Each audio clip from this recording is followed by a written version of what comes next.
नमस्कार दोस्तों, मैं हूं पुनीत काशीवाला मिश्रा। आप देख रहे हैं द मानस वॉइस पर विचारों का रण।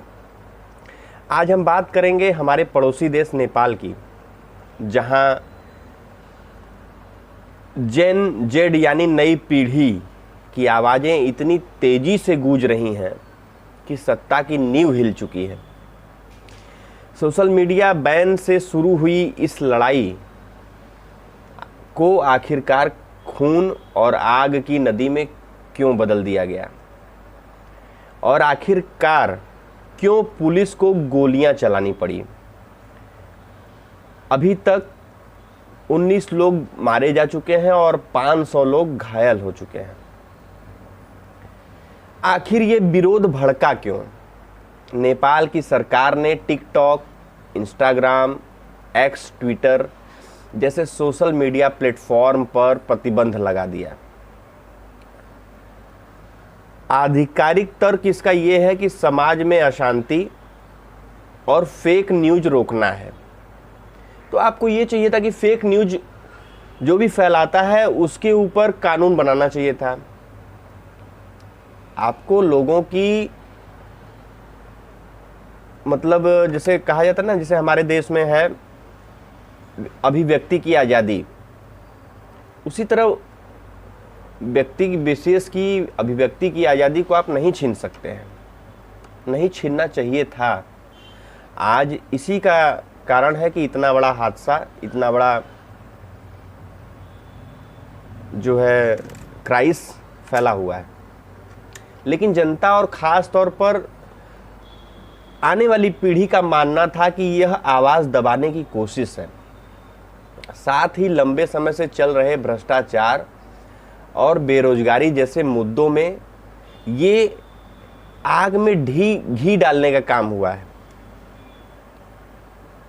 शुरू में विरोध शांतिपूर्ण था। छात्र, युवा, सोशल मीडिया एक्टिविस्ट सड़कों पर आए, नारे लगे, stop corruption, not social media, we want freedom of expression. देखते देखते हजारों की भीड़ में बदल गई।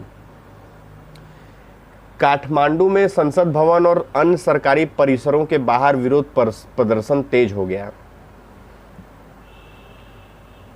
यहां तक कि इस समय जो मतलब पूर्व प्रधानमंत्री हैं और वर्तमान प्रधानमंत्री हैं, सबके घरों पर जो है युवा हमला कर चुके हैं। कहीं आग लग चुकी है, कहीं कुछ हो चुका है। सारे युवा एकदम बौखलाए हुए हैं नेपाल के। जब भीड़ ने संसद क्षेत्र की बैरिकेडिंग तोड़ दी, पुलिस ने पहले वाटर कैनन और टीयर गैस का इस्तेमाल किया। इसके बाद हालात जब बेकाबू होते ही गए तो रबर बुलेट का भी प्रयोग किया और फायरिंग भी शुरू हो गई। अंतर्राष्ट्रीय मीडिया के रिपोर्ट के अनुसार कम से कम 19 लोग मारे गए हैं अभी तक, और कम से कम 500 लोग से अधिक घायल हुए हैं। सैकड़ों को गिरफ्तार किया गया है।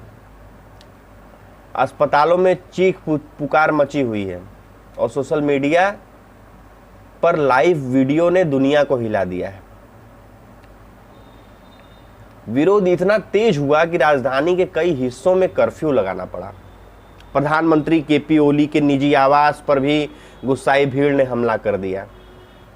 दबाव इतना बढ़ा कि जहां भी ऑयल यानी पेट्रोल या पेट्रोल पंप था, सबको तत्काल बंद करवाना पड़ा और ओली को इस्तीफा देना पड़ा, जो प्रधानमंत्री हैं। गृह मंत्री ने इस्तीफा दे दिया, स्वास्थ्य मंत्री ने इस्तीफा दे दिया। अब उसके बाद सोशल मीडिया बैन हटा लिया गया। लेकिन भ्रष्टाचार और व्यवस्था सुधार की मांग और तेज हो चुकी है। नेपाल की आने वाली युवा पीढ़ी कह रही है कि अब चुप नहीं रहेंगे। अगर हमारी आवाज दबाओगे तो हम सड़कों पे उतरेंगे। यह केवल सोशल मीडिया का सवाल नहीं है साथियों, मेरे प्यारे दर्शकों, बल्कि लोकतंत्र और अभिव्यक्ति की आज़ादी का सवाल है। नेपाल की युवा पीढ़ी अब राजनीति से समझौता करने को तैयार नहीं है। नेपाल की स्थिरता भारत के लिए भी अहम है। समझिएगा आप सभी, भारत नेपाल संबंधों में हमेशा सांस्कृतिक और भौगोलिक निकटता रही है। यदि नेपाल अस्थिर होता है तो इसका सीधा सीधा असर भारत की सीमाओं और आंतरिक सुरक्षा पर पड़ेगा। अंतर्राष्ट्रीय स्तर पर ह्यूमन राइट्स वॉच और एम्नेस्टी इंटरनेशनल जैसी संस्थाओं ने पुलिस फायरिंग की निंदा की है।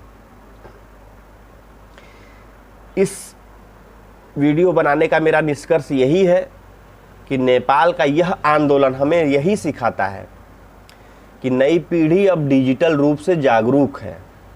लोकतंत्र केवल चुनाव तक सीमित नहीं है, बल्कि इसमें अभिव्यक्ति की स्वतंत्रता और नागरिक अधिकारों की रक्षा भी जरूरी है। अगर सरकारें युवाओं की आवाज़ नहीं सुनेंगी तो यही आवाज़ें सड़कों पर गूंजेंगी और सत्ता को हिला करके रख देंगी। मेरे साथियों, मेरे दर्शकों, नेपाल का यह आंदोलन सिर्फ नेपाल की कहानी नहीं है, बल्कि पूरे दक्षिण एशिया के लिए चेतावनी है कि नौजवान जब जागता है तो इतिहास बदल जाता है। आपको क्या लगता है, क्या नेपाल यह आंदोलन आने वाले समय में पूरे क्षेत्र की राजनीति का स्वरूप बदल देगा? अपनी कमेंट नीचे लिखिए, अपनी राय जरूर लिखिए और इस चैनल को सब्सक्राइब करिए। धन्यवाद। मैं पुनीत काशीवाला मिश्रा। जय हिंद, जय भारत, जय नेपाल। धन्यवाद। मिलते हैं दोस्तों अगले राष्ट्रवादी वीडियो में।